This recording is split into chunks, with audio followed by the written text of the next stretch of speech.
7% and helped us make substantial strides in poverty reduction and improvement in the lives of our people.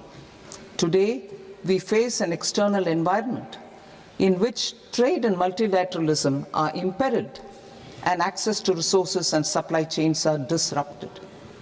New technologies are transforming production systems while sharply increasing demands on water, energy, and critical minerals. India will continue to take confident steps towards Vikasit Bharat, balancing ambition with inclusion.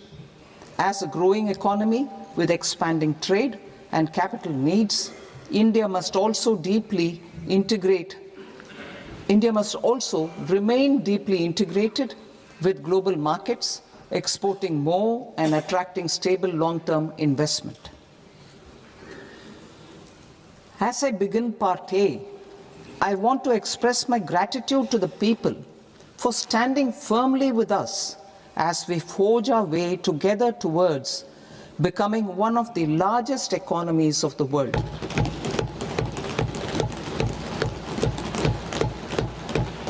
Our aim is to transform aspiration into achievement and potential into performance as we ensure that the dividends of growth reach every farmer, the scheduled caste, the scheduled tribes, the nomads, the youth, the poor, and the women. In Vikasit Bharat Young Leaders Dialogue 2026, several innovative ideas were shared with our Prime Minister, which have inspired many of the proposals, making this a unique Yuva Shakti-driven budget. Our government's sankalp is to focus on our poor, underprivileged, and the disadvantaged. To deliver on this sankalp, and given that this is the first budget prepared in Kartavya Bhavan, we are inspired by three Kartavya. Our first Kartavya is to accelerate and sustain economic growth by enhancing productivity and competitiveness and building resilience to volatile global dynamics. Our second Kartavya is to fulfill aspirations of our people and build their capacity, making them strong partners in India's path to prosperity. Our third Kartavya, aligned with our vision of Sabka Saath, Sabka Vikas, is to ensure that every family, community, region, and sector has access to resources, amenities, and opportunities for meaningful participation. This threefold approach requires a supportive ecosystem. The first requirement is to sustain the momentum of structural reforms, continuous, adaptive, and forward-looking. Second, a robust and resilient financial sector is central to mobilizing savings, allocating capital efficiently, and managing risks. Third, cutting-edge technologies, including AI applications, can serve us as force multipliers for better governance. Reform Express. Our government has undertaken comprehensive reforms towards creating employment, boosting productivity, and accelerating growth. After the Prime Minister's announcement on Independence Day in 2025, over 350 reforms have been rolled out. This includes GST simplification, notification of labor codes, and rationalization of mandatory quality control orders. High-level committees have been formed, and in parallel, the central government is working with the state governments on deregulation and reducing compliance requirements. The Reform Express is well on its way and will maintain its momentum to help us fulfill our Kartavya. I now move to specific proposals. Under our first Kartavya, to accelerate and sustain economic growth, I propose interventions in 6 areas. 1. Scaling up manufacturing in 7 strategic and frontier sectors. 2. Rejuvenating legacy industrial sectors. 3. Creating champion MSMEs. 4. Delivering a powerful push for infrastructure. 5. Ensuring long-term security and stability. And 6. Developing city economic regions. Scaling up of manufacturing in 7 strategic and frontier sectors. Biopharma Shakti, meaning biopharma strategy for health advancement through knowledge, technology, and innovation. India's disease burden is observed to be shifting towards non-communicable diseases like diabetes, cancer, and autoimmune disorders.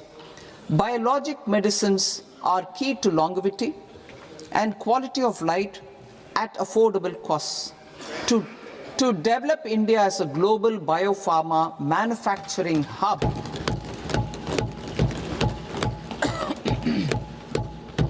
I propose the Biopharma Shakti with an outlay of 10,000 crores over the next 5 years.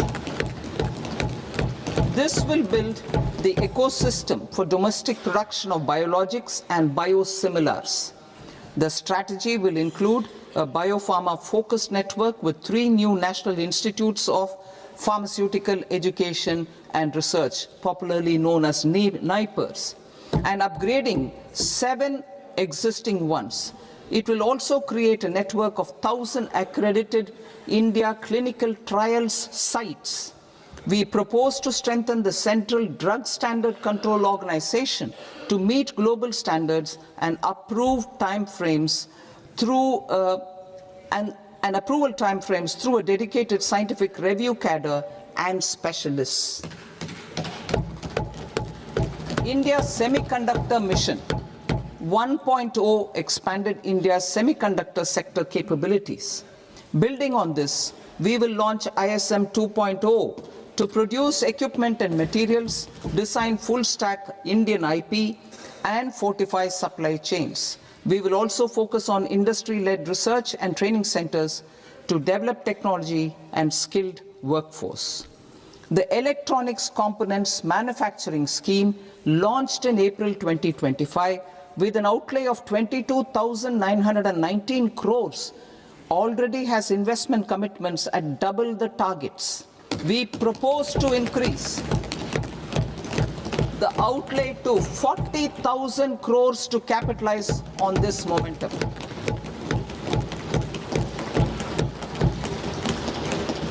A scheme for rare earth permanent magnets was launched in 2025 November. We now propose to support the mineral-rich states of Odisha, Kerala, Andhra Pradesh, and Tamil Nadu to establish dedicated rare earth corridors to promote mining, processing, research, and manufacturing. To enhance domestic chemical production and reduce import dependency, we will launch a scheme to support states in establishing 3 dedicated chemical parks through challenge route on a cluster-based plug-and-play model. Strong capital goods.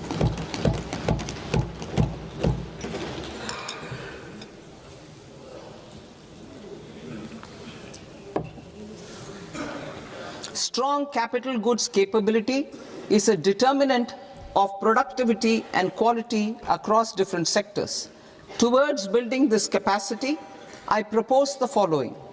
High-tech tool rooms will be established by central public sector enterprises at 2 locations as digitally enabled automated service bureaus that locally design, test, and manufacture high-precision components at scale and at lower cost. 2. A scheme for enhancement of construction and infrastructure equipments will be introduced to strengthen domestic manufacturing of high value and technologically advanced CIE. This can range from lifts in a multi-storied apartment or firefighting equipment in multiplexes, large or small, and to tunnel boring equipments for building metros and high-altitude roads. I also propose a scheme for container manufacturing to create a globally competitive container manufacturing ecosystem with a budgetary allocation of 10,000 crores over a 5-year period. For the labor-intensive textile sector, I propose an integrated program with 5 subparts. 1. The National Fiber Scheme for Self-Reliance in Natural Fibers, such as silk, wool, and jute, man-made fibers, and new age fibers. Textile expansion and employment scheme to modernize traditional clusters with capital support for machinery, technology upgradation, and common testing and certification centers. 3. The National Handloom and Handicraft Program to integrate and strengthen existing schemes and ensure targeted support for weavers and artisans. Tex Eco Initiative to promote globally competitive and sustainable textiles and apparels. Samarth 2.0 to modernize the upgrade the textile skilling ecosystem through collaboration with industry and academic institutions. Further, I propose to set up mega textile parks in challenge mode. They can also focus on bringing value addition to technical textiles. I propose to launch the Mahatma Gandhi Gram Swaraj initiative to strengthen khadi, handloom, and handicrafts. This will help in global market linkage and branding. It will streamline and support training, skilling, quality of process, and production. This will benefit our weavers, village industries, One District, One Product ODOP initiative, and also our rural youth. India has the potential to emerge as a global hub for high-quality, affordable sports goods. I propose a dedicated initiative for sports goods that will promote manufacturing, research, and innovation in equipment design as well as material sciences. Rejuvenation of legacy industrial clusters. I propose to introduce a scheme to revive 200 legacy industrial clusters to improve their cost competitiveness and efficiency through infrastructure and technology upgradation. Creating champion SMEs and supporting micro enterprises. Recognizing MSMEs as a vital engine of growth, I propose a 3-pronged approach to help them grow as champions. Equity support. I propose to introduce a dedicated 10,000 crores SME growth fund to create future champions, incentivizing enterprises based on select criteria. I also propose to top up the Self-Reliant India Fund, set up in 2021, with 2,000 crores to continue support to micro enterprises and maintain their access to risk capital. Liquidity support. With TREDS, more than 7 lakh crore has been made available to MSMEs. To leverage its full potential, I propose 4 measures. 1. Mandate TREDS as the transaction settlement platform for all purchases from MSMEs by CPSEs, serving as a benchmark for other corporates. 2. introduce a credit guarantee support mechanism through CGT MSE for invoice discounting on TREDS platform. 3. Link GEM with TREDS for sharing information with financiers about government purchases from MSMEs, encouraging cheaper and quicker financing. 4.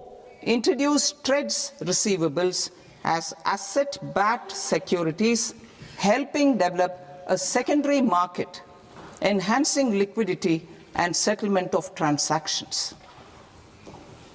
Professional support. Government will facilitate professional institutions such as the ICAI, ICSI, ICMAI to design short-term modular courses and practical tools to develop a cadre of corporate mitras, especially in Tier 2 and Tier 3 towns. These accredited para-professionals will help MSMEs meet compliance requirements at affordable costs. Infrastructure. During this past decade, our government has undertaken several initiatives for large-scale enhancement of public infrastructure, including through new financing instruments such as Infrastructure Investment Trust (InvITs) and Real Estate Investment Trust (REITs), and institutions like NIIF and NABFID. We shall continue to focus on developing infrastructure in cities with over 5 lakh population, that is Tier 2, Tier 3 cities, which have expanded to become growth centers. Public capital expenditure has increased manifold from 2 lakh crore in 2014-15 to an allocation of 11.2 lakh crore in BE 25-26. In this coming year, that is financial year 2026-27, I propose to increase it to 12.2 lakh crores to continue the momentum. To strengthen the confidence of private developers regarding risks during infrastructure development and construction phase, I propose to set up an infrastructure risk guarantee fund to provide prudentially calibrated partial credit guarantee to lenders. Over the years, REITs have emerged as a successful instrument for asset monetization. I propose to accelerate recycling of significant real estate assets of the CPSEs through the setting up of dedicated REITs. To promote environmentally sustainable movement of cargo, I propose to 1. Establish new dedicated freight corridors connecting Dankuni in the east to Surat in the west. Operationalize 20 new national waterways over the next 5 years, starting with National Waterways 5 in Orissa to connect mineral-rich areas of Talcher and Angul and industrial centers like Kalinga Nagar to the ports of Paradeep and Dhamra. Training institutes will be set up as regional centers of excellence for development of required manpower for these waterways. This will benefit youth in the entire stretch of the waterways to train and acquire skills. Further, a ship repair ecosystem catering to inland waterways will also be set up at Varanasi and Patna. And C, launch a coastal cargo promotion scheme for incentivizing a modal shift from rail to road to increase the share of inland waterways and coastal shipping from 6% to 12% by 2047. To enhance last mile and remote connectivity and promote tourism, I propose to give incentives to indigenize manufacturing of seaplanes. A seaplane VGF scheme will be also introduced to provide support for operations. Carbon capture, utilization and storage. Aligning with the roadmap launched in December 2025, the carbon capture, utilization and storage technologies at scale will achieve higher readiness and in end-use application across 5 industrial sectors, including power, steel, cement, refineries, and chemicals. An outlay of 20,000 crore is proposed over the next 5 years for this purpose. City economic regions. Cities are India's engines of growth, innovation, and opportunities. We shall now focus on Tier 2, Tier 3 cities, and even temple towns, which need modern infrastructure and basic amenities. This budget aims to further amplify the potential of cities to deliver the economic power of agglomerations by mapping city economic regions based on their specific growth drivers. An allocation of 5,000 crore per CER over 5 years is proposed for implementing their plans through a challenge mode with a reform-cum-result-based financing mechanism. In order to promote environmentally sustainable passenger systems, we will develop 7 high-speed rail corridors between cities as growth connectors, namely Mumbai to Pune, Pune to Hyderabad, Hyderabad to Bengaluru, Hyderabad to Chennai, Chennai to Bengaluru, Delhi to Varanasi, Varanasi to Siliguri.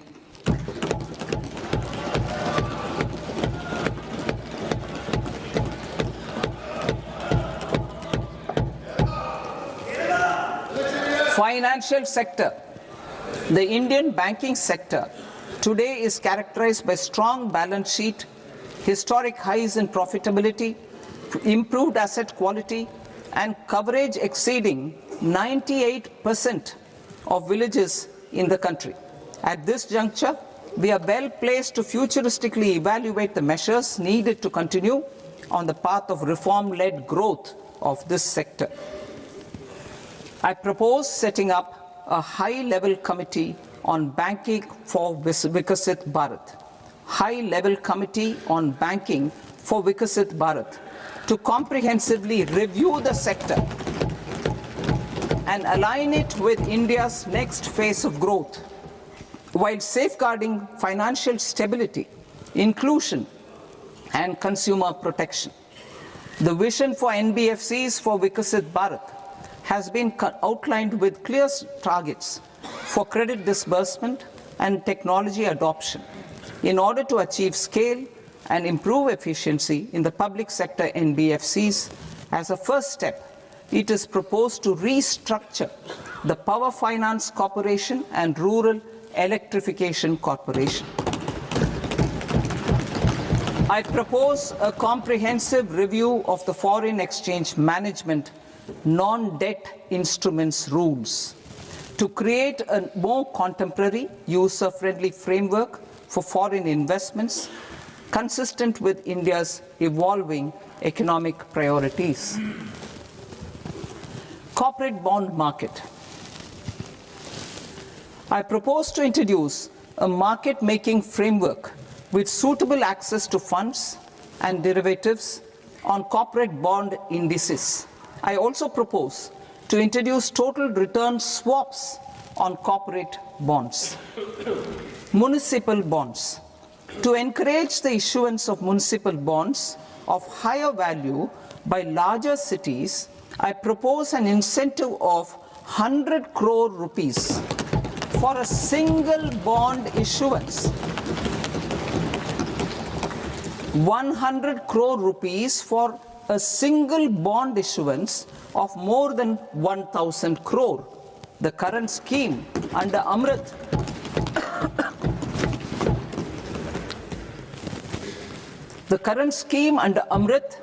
which incentivizes issuances up to 200 crores only, will also continue to support smaller and medium towns. That will also continue. to support the smaller and medium towns. Ease of doing business.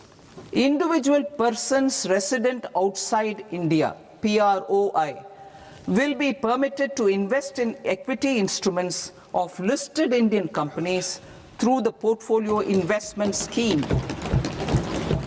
It is also proposed to increase the investment limit for an individual PROI under the scheme from 5% to 10%, with an overall investment limit for all individual PROIs to 24% from the current 10%.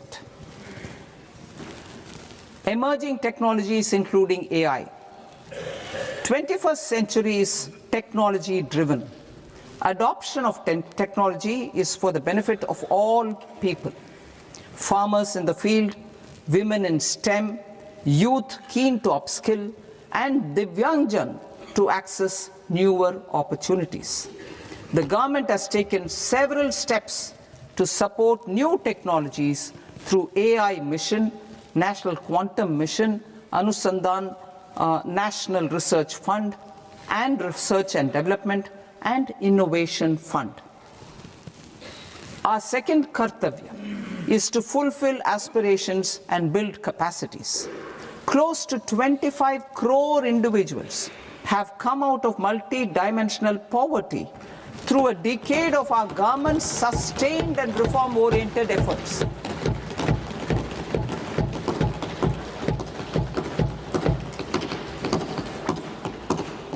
Our government has therefore decided to place a renewed emphasis on the service sector to provide a pathway to fulfilling aspirations of a youthful India with the following measures.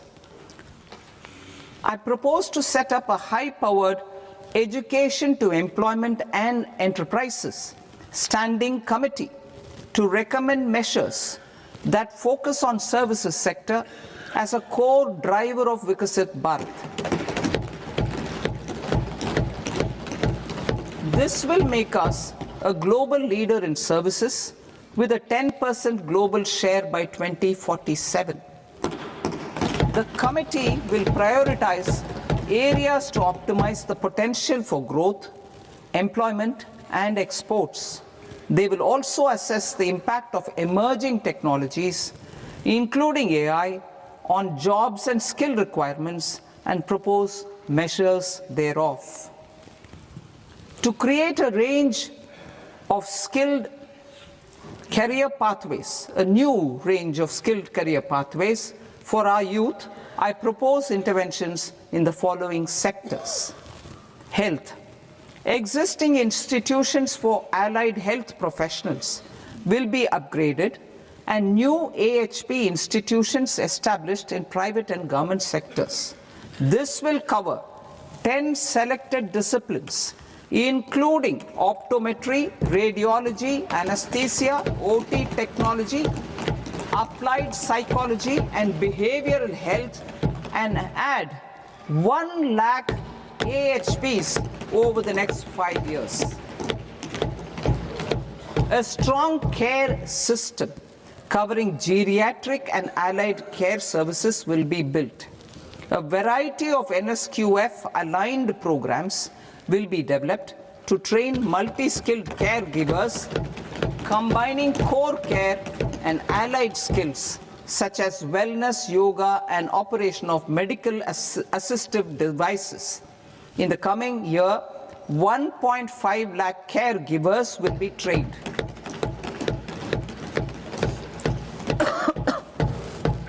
Hubs for medical value tourism.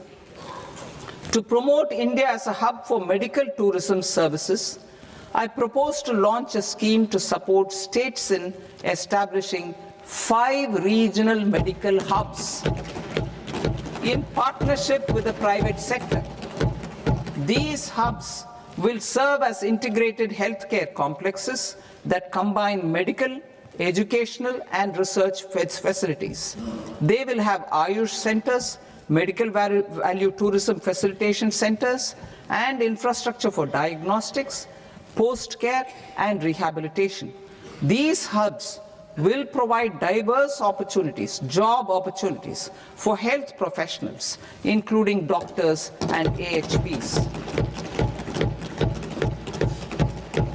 Ancient Indian yoga, already respected in several parts of the world, was given a mass global recognition when Honorable Prime Minister took it to the UN. Post-COVID, Ayurveda gained a similar global acceptance and recognition. Exporting quality Ayurveda products helps farmers who grow the herbs and youth who process the products. To meet growing global demand, a few more steps are being taken. I propose to 1. Set up 3 new All India Institutes of Ayurveda. 2. Upgrade Ayush pharmacies and drug testing labs for higher standards of certification ecosystem and make available more skilled personnel. 3. Upgrade the WHO Global Traditional Medicine Center in Jamnagar to bolster evidence-based research, training and awareness for traditional medicine. Animal husbandry. Livestock contributes to close to 16% of farm income, including of poor and marginal households. To scale up availability of veterinary professionals by more than 20,000, I propose to roll out a loan-linked capital subsidy support scheme for establishment of veterinary and para-veterinary colleges, veterinary hospitals, diagnostic laboratories, and breeding facilities in private sector. Collaboration between Indian and foreign institutions will also be facilitated. Orange economy. India's animation, visual effects, gaming and comics sector, AVGC sector, is a growing industry projected to require 2 million professionals by 2030. I propose to support the Indian Institute of Creative Technologies, Mumbai, in setting up AVGC content creator labs in 15,000 secondary schools all over the country and 500 colleges. The Indian design industry is expanding rapidly, and yet there is a shortage of Indian designers. I propose to establish, through Challenge Route, a new National Institute of Design to boost design education and development in the eastern region of India. Education. Our government will support states through Challenge Route in creating 5 university townships in the vicinity of major industrial and logistics corridors. These planned academic zones will host multiple universities, colleges and research institutions, skill centers and residential complexes. In higher education, STEM institutions, prolonged hours of study and laboratory work pose some challenges for girl students. Through VGF, Viability Gap Funding and capital support, 1 girls' hostel will be established in every district.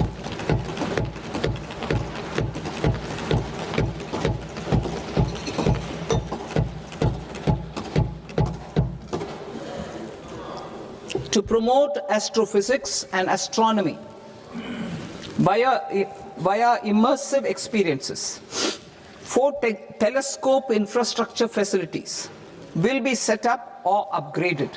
The National Large Solar Telescope, the National Large Optical Infrared Telescope, the Himalayan Chandra Telescope, and the Cosmos 2 Planetarium.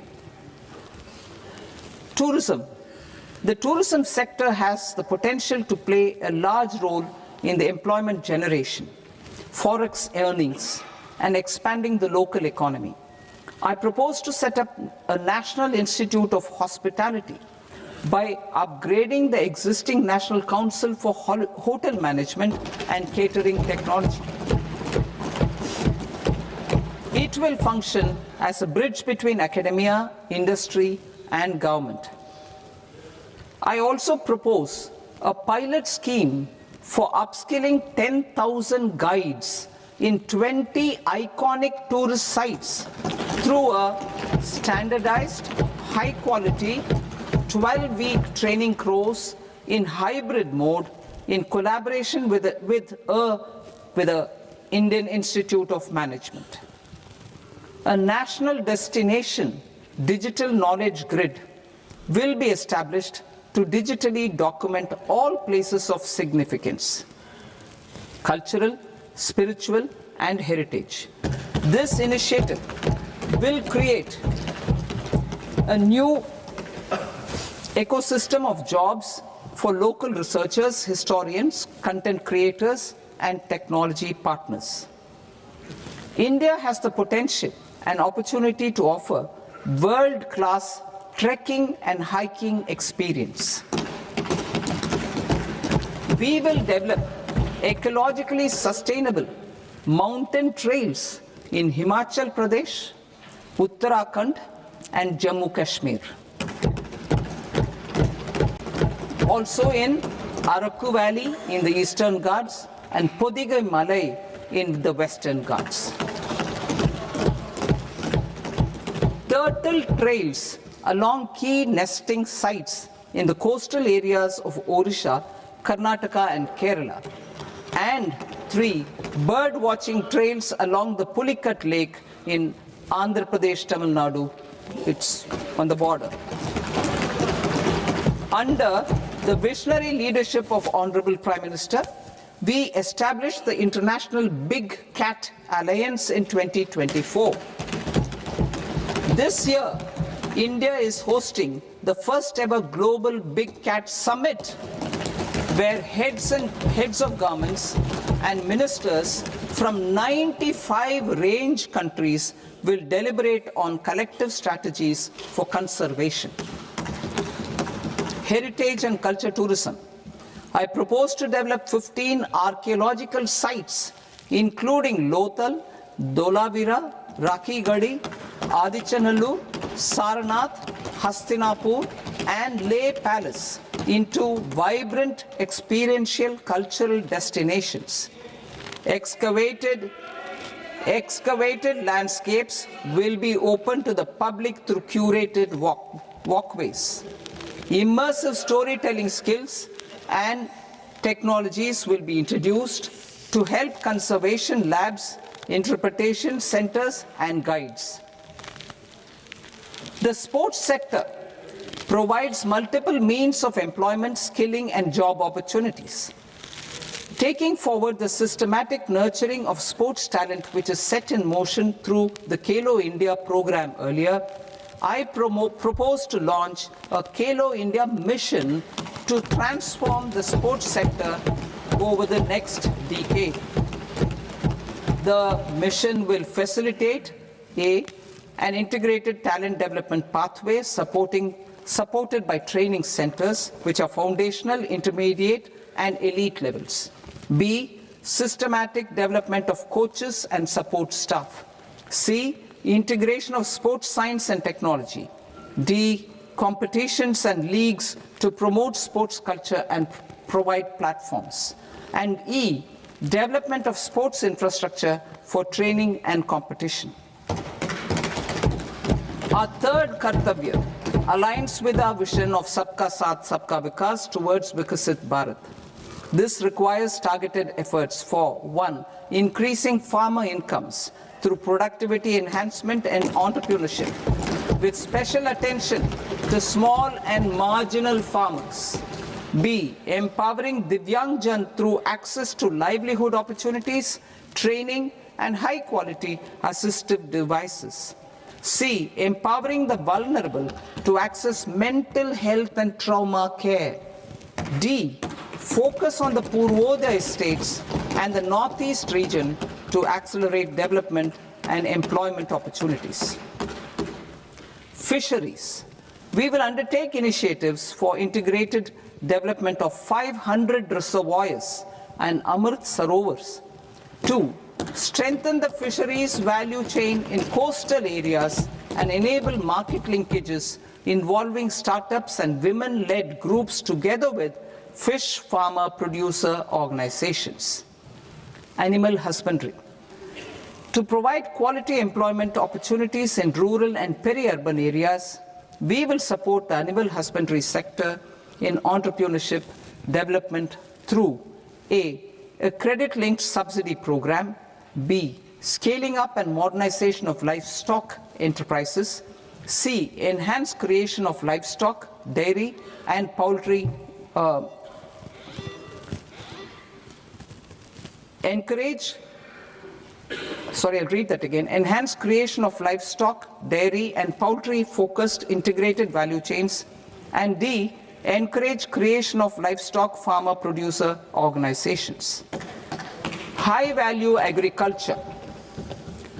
To diversify farm outputs, increase productivity, enhance farmers' incomes, and create new employment opportunities, we will support high value crops such as coconut, sandalwood, cocoa, cashew in the coastal areas, agar trees in northeast, and nuts such as almonds, walnuts, and pine nuts in our hilly regions.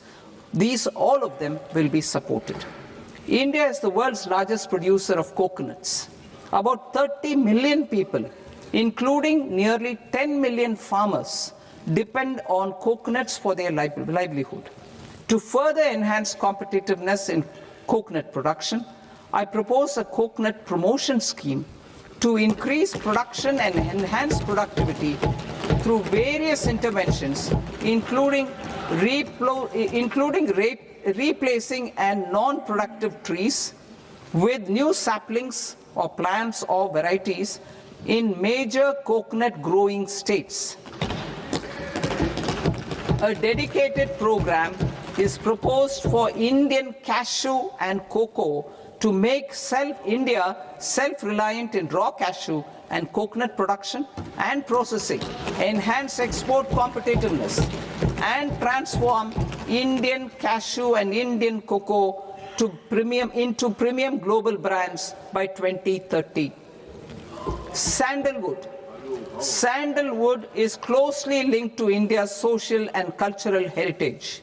Our government will partner with state governments to promote focused cultivation and post-harvest processing to restore the glory of the Indian sandalwood ecosystem, to rejuvenate old, low-yielding orchards, and expand high-density cultivation of walnuts, almonds, and pine nuts. We will support a dedicated program to enhance farmer incomes and in bringing value addition by engaging youth. Bharat Vistar, that is virtually integrated system to access agricultural resources. I propose to launch Bharat Vistar, a multilingual AI tool that shall integrate the AgriStack portals and the ICAR package on agricultural practices with AI systems. This will enhance farm productivity, enable better decisions for farmers, and reduce risk by providing customized advisory support. She-Marts for rural women-led enterprises. Building on the success of Lakpati Didi program, I propose to help women take the next step from credit-linked livelihoods to being owners of enterprises.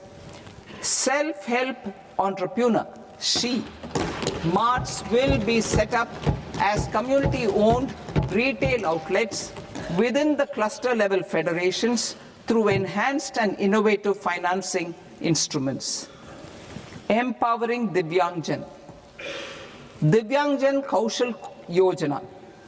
Information technology, AVGC sectors, hospitality and food and beverages sectors often offer task-oriented and process-driven roles which are suitable for Divyangjan We will ensure dignified livelihood opportunities through industry-relevant and customized training specific to each Divyangjan group. Divyang Sahara Yojana, timely access to high-quality assistive devices for all eligible Divyangjan is a fundamental need. I propose to 1. Support the Artificial Limbs Manufacturing Corporation of India, Alimco, to set up and to scale up production of assistive devices, invest in R&D and AI integration, strengthen PM Divyasha Kendras, and support setting up of assistive technology marts as modern retail style centers where Divyangjan and senior citizens can see, try and purchase assistive products. Reaffirming our commitment to mental health and trauma care. There are no national institutes for mental health care in North India. We will therefore set up a NIMHANS 2 and also upgrade national mental health institutes in Ranchi and in Tezpur as regional apex institutions. Emergencies expose families, particularly the poor and vulnerable, to unexpected expenditure. We will strengthen and increase these capacities by 50% in district hospitals by establishing emergency and trauma care centers. Focus on Purvodaya states and northeastern regions. Purvodaya, I propose the development of an integrated East Coast industrial corridor with a well-connected node at Durgapur, creation of 5 tourism destinations in 5 Purvodaya states, and the provision of 4,000 e-buses. Buddhist sites in northeastern region.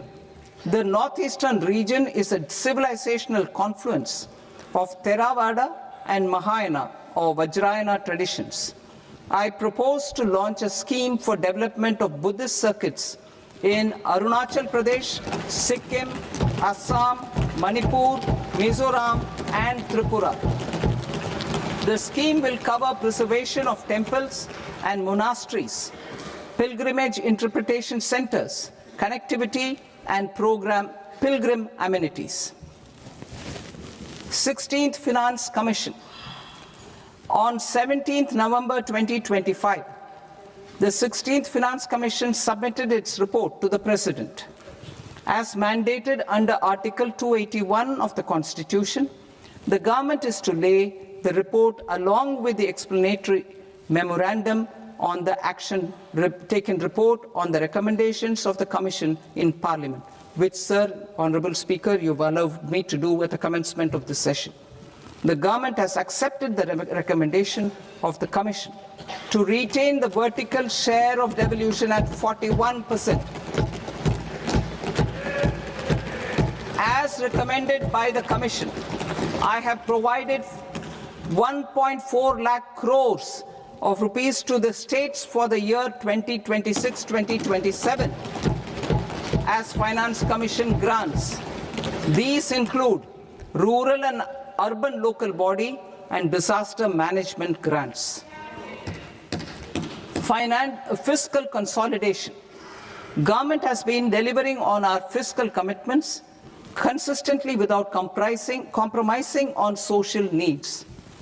To strive towards accepted standards of fiscal management in Budget 25-26, I had indicated that the central government would target reaching a debt to GDP ratio of 50 plus or minus 1% by 2030-31. In line with this, the debt to GDP ratio is estimated to be 55.6% of GDP in BE 26-27. compared to 56.1% of GDP in RE 25-26. A declining debt to GDP ratio will gradually free up resources for priority sector lending and expenditure by reducing the outgo on interest payments. One of the main operational instruments for debt targeting is the fiscal deficit. I am happy to inform this august House that I fulfilled my commitment made in 2021-2022 to reduce fiscal deficit below 4.5% of GDP by 25-26. In RE 25-26, the fiscal deficit has been estimated at par with BE of 2025-26 at 4.4% of GDP. In line with the new fiscal prudence path of debt consolidation, the fiscal deficit in BE 26-27 is estimated to be 4.3% of the GDP.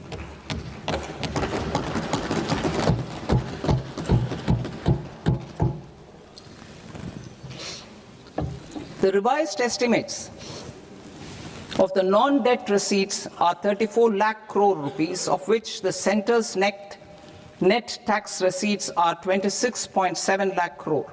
The revised estimate of the total expenditure is 49.6 lakh crore rupees, of which the capital expenditure is about 11 lakh crores. Budget estimates 2026 to 2027. Coming to 26-27, the non-debt receipts and the total expenditure are estimated as 36.5 lakh crore and 53.5 lakh crore respectively. The centre's net tax receipts are estimated at 28.7 lakh crore rupees. To finance the fiscal deficit, the net market borrowings from dated securities are estimated at 11.7 lakh crore rupees. The balance financing is expected to come from small savings and other sources. The gross market borrowings are estimated at 17.2 lakh crore rupees. I'll now move to Part B. Part B, direct taxes.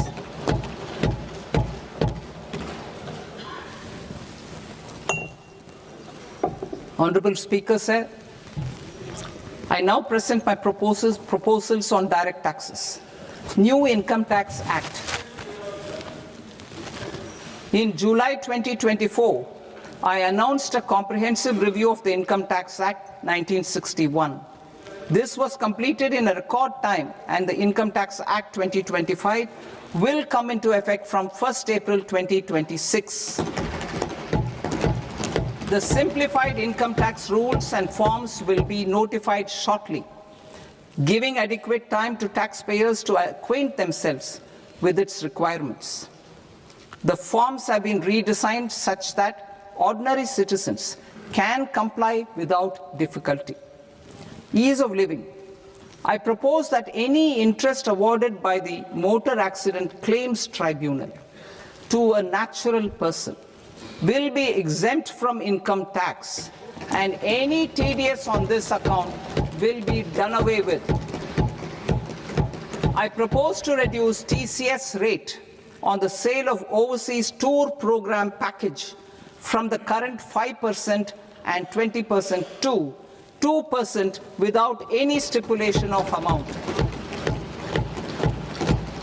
I propose to reduce TCS rate for pursuing education and for medical purposes under the Liberalized Remittance Scheme, popularly known as LRS, from 5% to 2%.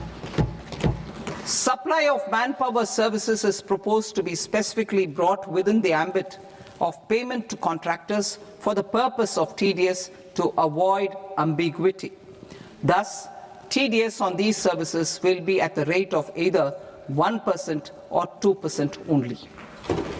I propose a scheme for small taxpayers, wherein a rule-based automated process will enable obtaining a lower or nil deduction certificate instead of filing an application with the assessing officer. For the ease of taxpayer holding securities in multiple companies I propose to enable depositories to accept Form 15G or Form 15H from the investor and provide it directly to various relevant companies. I propose to extend time available for revising returns from 31st December to up to 31st March with the payment of a nominal fee. I also propose to stagger the timeline for filing of tax returns. Individuals with ITR 1 and ITR 2 returns will continue to file till 31st July, and non-audit business cases or trusts are proposed to be allowed time till 31st August. TDS on sale of immovable property by a non-resident is proposed to be deducted and deposited through resident buyers and his or her PAN-based challan instead of requiring a TAN, which is a temporary accounting number. To address practical issues of small taxpayers like students, young professionals, tech employees, relocated NRIs, and such others, I propose to introduce a one-time 6-month foreign asset disclosure scheme for these taxpayers to disclose income or assets below a certain size. This scheme would be applicable for two categories of taxpayers, namely A, who did not disclose their overseas income or assets, and B, who disclosed their overseas income and or paid due tax but could not declare the asset acquired. For category A, the limit of undisclosed income or asset is proposed to be up to 1 crore rupees. They need to pay 30% of fair market value of asset or 30% of undisclosed income as tax and 30% as additional income tax in lieu of penalty, and would thereby get immunity from prosecution. For category B, asset value is proposed to be up to 5 crore rupees. Here, immunity from both penalty and prosecution will be available with a payment of fee of 1 lakh rupees. Rationalizing penalty and prosecution. Multiplicity of proceedings are hindrance to the ease of doing business. I propose to integrate assessment and penalty proceedings by way of a common order for both.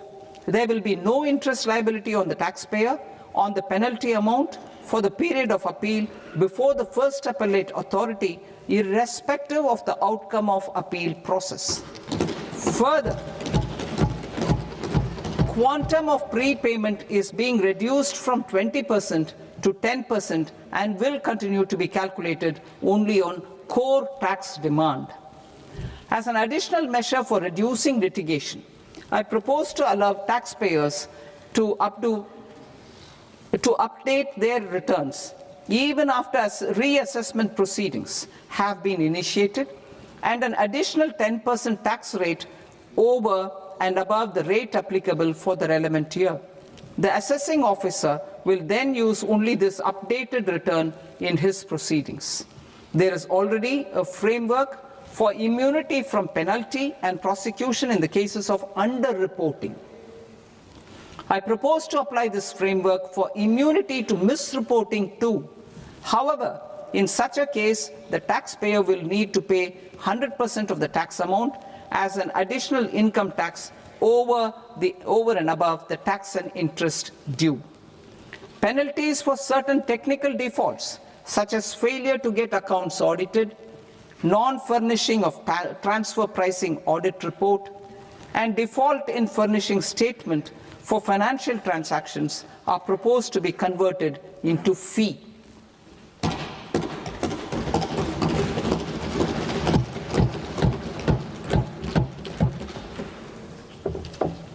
I propose to rationalize prosecution framework under Income Tax Act while maintaining a careful balance for deterrence in some serious offence. Non-production of books of account and documents and requirement of TDS payment where payment is made in kind are being decriminalized. Further, minor offences will attract fine only. The remaining prosecutions will be graded commensurate with the quantum of offence. They will entail only simple imprisonment with maximum imprisonment reduced to 2 years and power to courts to convert even those into fines. There is no penalty. There is no penalty presently for non-disclosure of non-immovable foreign assets with aggregate value less than 20 lakh rupees. I propose to also provide them with immunity from prosecution with retrospective effect from 1/10/2024.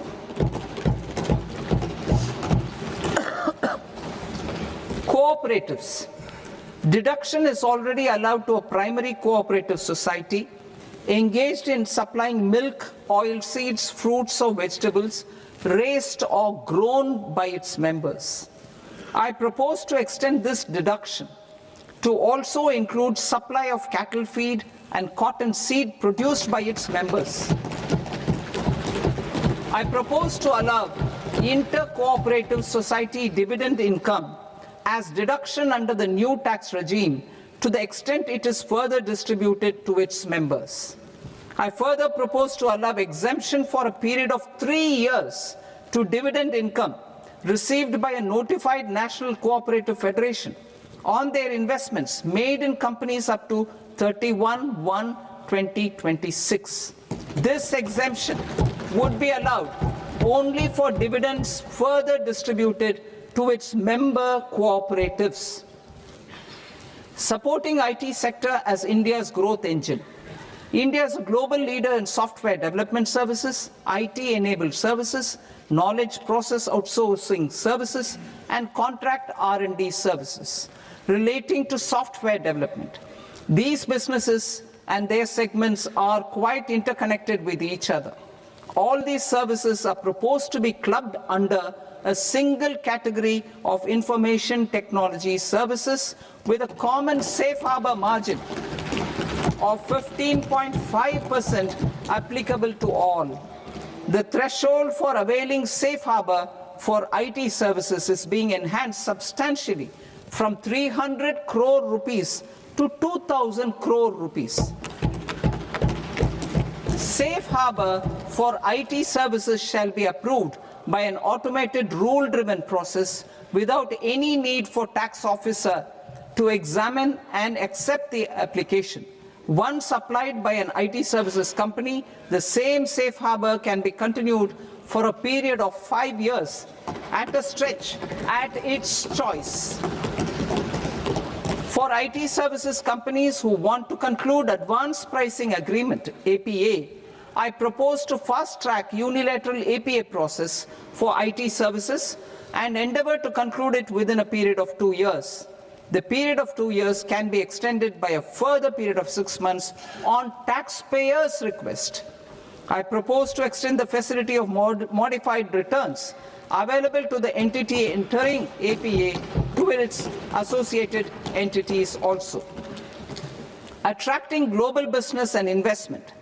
Recognizing the need to enable critical infrastructure and boost investment in data centers, I propose to provide tax holiday till 2047 to any foreign company that provides cloud services to customers globally by using data center services from India.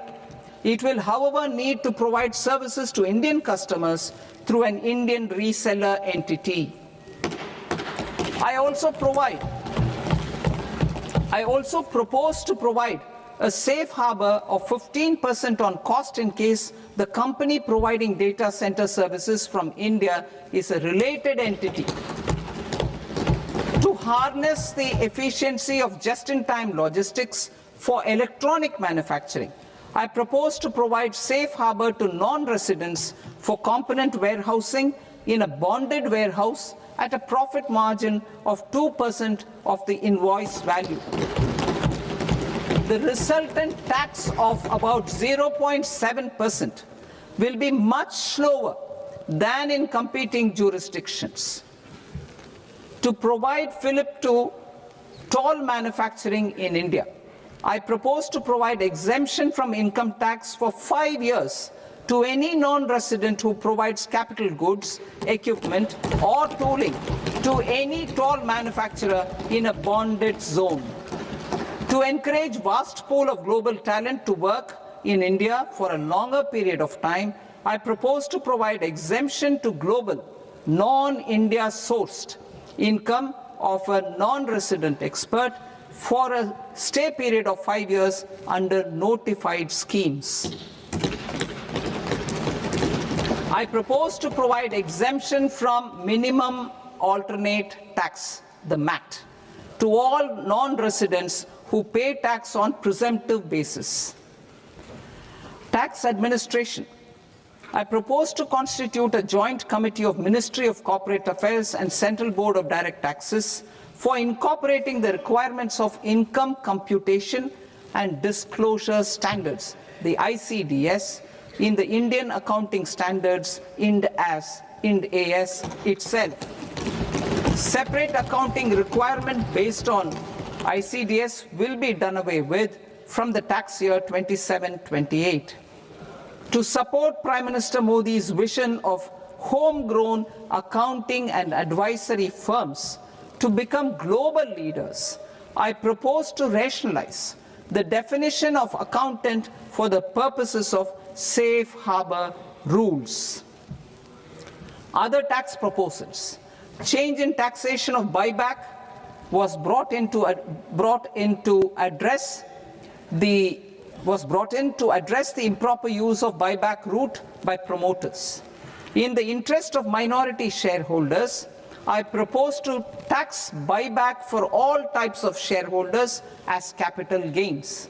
However, to disincentivize misuse of tax arbitrage, promoters will pay an additional buyback tax. This will make effective tax 22% for corporate promoters. For non-corporate promoters, the effective tax will be 30%. TCS rate for sellers of specific goods, namely alcoholic liquor, scrap and minerals, will be rationalized to 2%, and that on tendu leaves will be reduced from 5% to 2%. I propose to raise the STT on futures to 0.05% from the present 0.02%. STT on options premium and exercise of options are both proposed to be raised to 0.15% from the present rate of 0.1% and 0.125% respectively. We reformed the taxation landscape for corporates in 2019 by providing them a simplified regime with lower tax rate so that they could productively focus on business rather than on claim of deductions and exemptions. To encourage companies to shift to the new regime, set off of brought forward MAT credit, minimum alternate tax credit, is proposed to be allowed to companies only in the new regime. Set off using available MAT credit is proposed to be allowed to an extent of 1/4 of the tax liability in the new regime. MAT is proposed to be made final tax, so there will be no further credit accumulation from 1st April 2026. In line with this change, the rate of final tax is being reduced to 14% from the current MAT rate of 15%. The brought forward MAT credit of taxpayers accumulated till 30th March 2026 will continue to be available to them for set-off as above. Indirect taxes. I shall now take up proposals related to indirect taxes. My proposals for customs and central excise aim to further simplify the tariff structure, support domestic manufacturing, promote export competitiveness, and correct inversion in duty. To continue weeding out long continuing customs duty exemptions, I propose to remove certain exemptions on items which are being manufactured in India or where the imports are negligible. Similarly, to further simplify the process of ascertaining the rate of duty applicable on a particular item, I propose to incorporate certain effective rates in various customs notifications to the tariff schedule itself. I shall now take up sector-specific proposals. Promotion of exports of marine, leather, and textile products. I propose to increase the limit for duty-free imports of specified inputs used for processing seafoods for export from the current 1% to 3% of FOB value of the previous year's export turnover. I also propose to allow duty-free imports of specified inputs, which is currently available for exports of leather or synthetic footwear, to exports of shoe uppers as well. I propose to extend the time period for export of final product from the existing 6 months to 1 year for exporters of leather or textile garments, leather or synthetic footwear, and other leather products. Energy transition and security.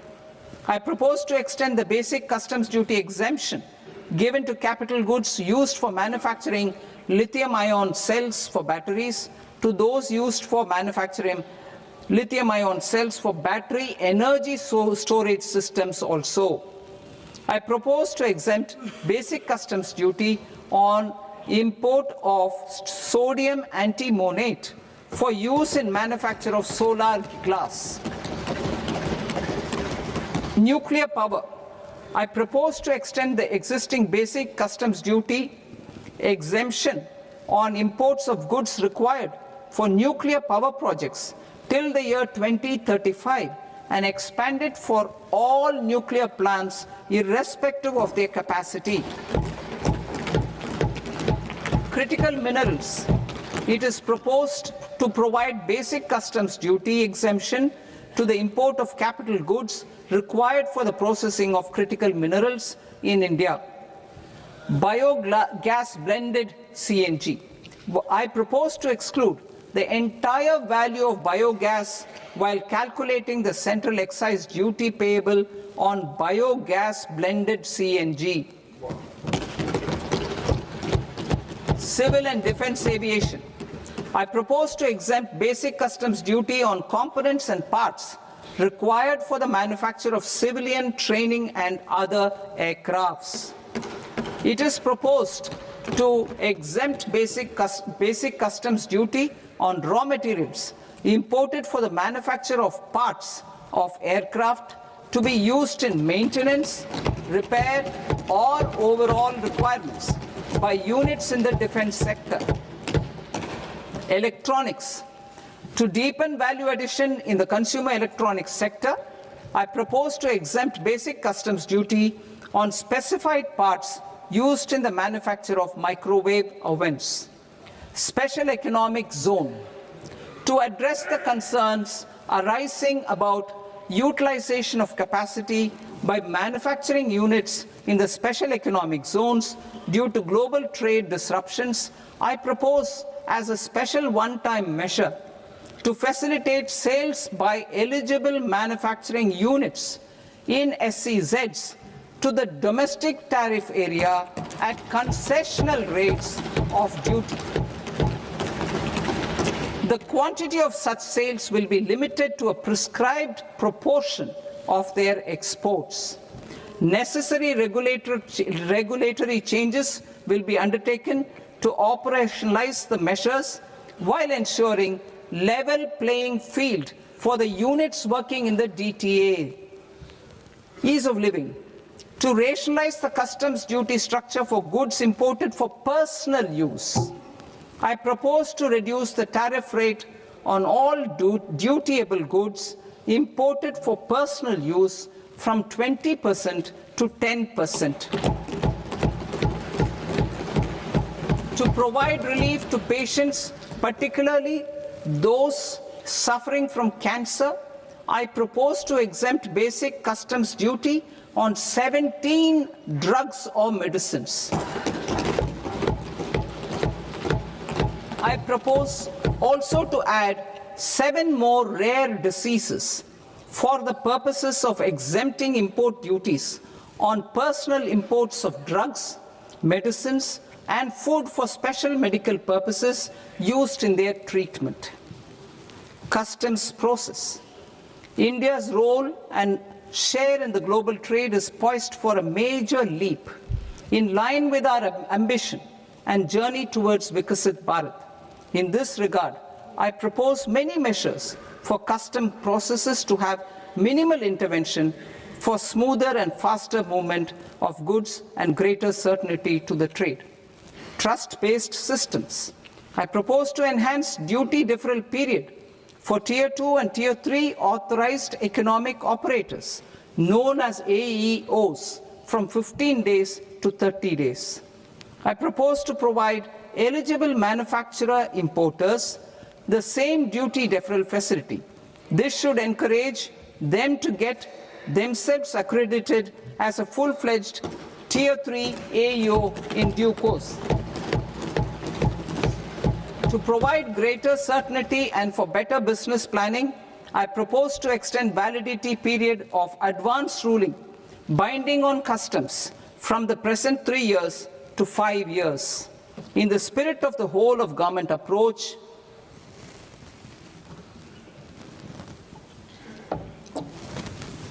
government agencies will be encouraged to leverage AEO accreditation for preferential treatment in clearing their cargo. Regular importers with trusted long-standing supply chains will be recognized in the risk system so that the need for verification of their cargo every time can be minimized. Export cargo using electronic sealing. Export cargo using electronic sealing will be provided through clearance from the factory premises to the ship. For import of goods not needing any compliance, filing of bill of entry by a trusted importer and arrival of goods will automatically notify customs for completing their clearance formalities. This will enable goods to be released immediately on arrival.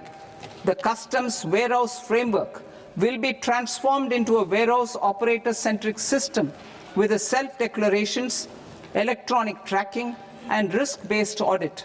These reforms will move away from the current system of officer-dependent approvals and reduce transaction delays and compliance costs. Ease of doing business. Approvals required for cargo clearance from various government agencies will be seamlessly processed through a single and interconnected digital window by the end of the financial year. Processes involved in clearance of food, drugs, plant, and animal and wildlife products, accounting for about 70% of interdicted cargo, will be operationalized on this system by April 2026 itself. For goods not having any compliance requirement, clearance will be done by customs immediately after online registration is completed by the importer, subject to the payment of duty. Customs integrated system will be rolled out in 2 years as a single integrated and scalable platform for all customs processes. Utilization of non-intrusive scanning with advanced imaging and AI technology for risk assessment will be expanded in a phased manner with the objective to scan every container across all the major ports. New export opportunities to support Indian fishermen to fully harness the economic value of marine resources beyond our territorial waters, the following measures will be taken. A. Fish catch by an Indian fishing vessel in exclusive economic zone or on the high seas will be made free of duty. Landing of such fish on foreign port will be treated as export of goods. Safeguards will be put in place to prevent misuse during fish catch, transit, or transshipment. To support aspirations of India's small businesses, artisans, and startups to access global markets through e-commerce, I am pleased to announce complete removal of the current value cap of 10 lakh rupees per consignment on courier exports. In addition, handling of rejected and returned consignments will be improved with effective use of technology for identifying such consignments. I propose to revise provisions governing baggage clearance during international travel to address genuine concerns of passengers. The revised rules will enhance duty-free allowances in line with the present-day travel realities and provide clarity in temporary carriage of goods brought in or taken out. There are honest taxpayers who are willing to settle disputes by paying all their dues, but they get deterred due to negative connotation associated with penalty. They will now be able to close cases by paying an additional amount in lieu of penalty. Honorable Speaker, sir, with this, I commend the budget to this august House. Jai Hind.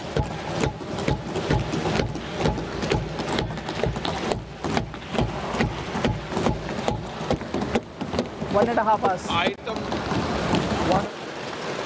Item number 3 माननीय वित्त मंत्री जी।